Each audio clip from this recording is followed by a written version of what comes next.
Yeah, I had one thing, Nolly. We're back to Alessandra, and we're talking about pain versus pleasure. Yeah. And I've got a seller right now, and the wife is a little aloof.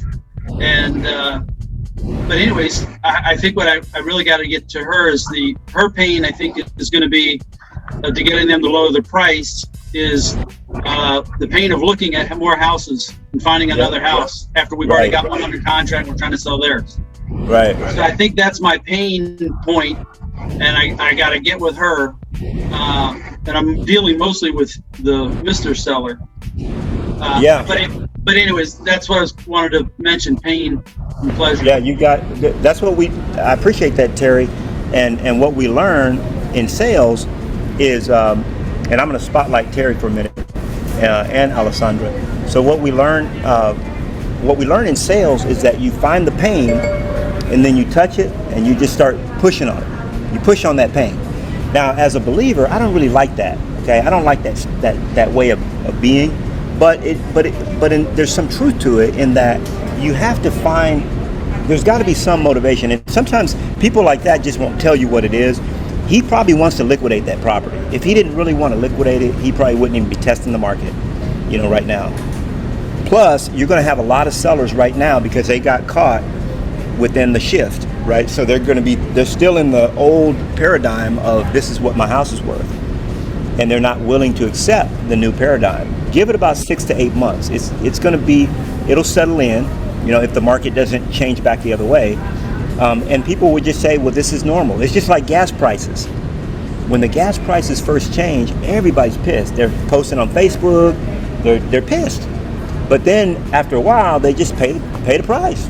Just keep pumping gas, you know what I'm saying? So that's just how it is, and you're gonna have a bunch of sellers in that little caught in between zone where, yeah, if you would have listed it 4 months ago, maybe, if that makes sense. But unique properties, appraisal. 100%. Absolutely. Yeah.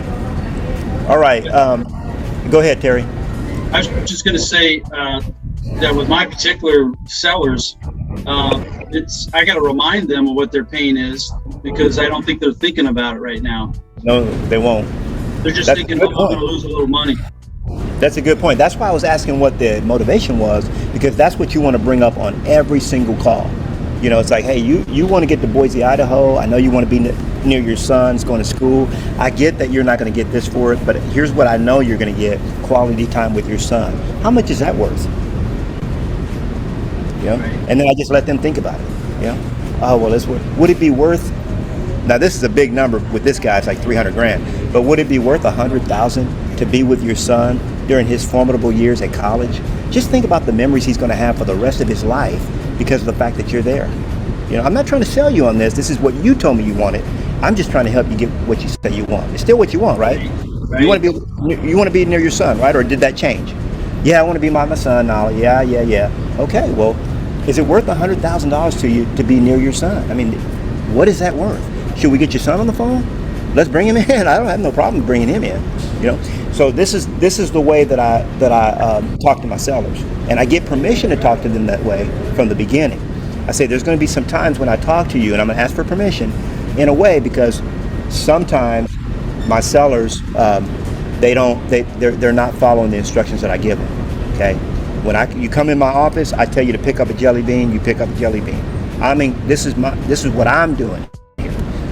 Now we're working as a team. I get it, but I'm the captain. And what the captain says goes. Okay, I'm giving you advice. You're not following it.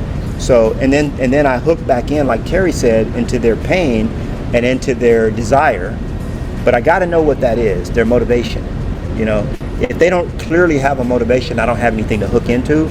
Then they're just a hobby for me. Like, okay, if you sell, that's good, but I'm not going to count that in my, because some properties you can almost count a guaranteed paycheck. This is not one of them. That makes sense. Hey, I hope you enjoyed the video. Hey, I want to invite you out to Knolly Coaching Club. That's right. The Knolly Coaching Club is where I'm able to teach, train, and coach you every single week to your ultimate greatness. Go to knollycoaching.com and I'll see you on the inside.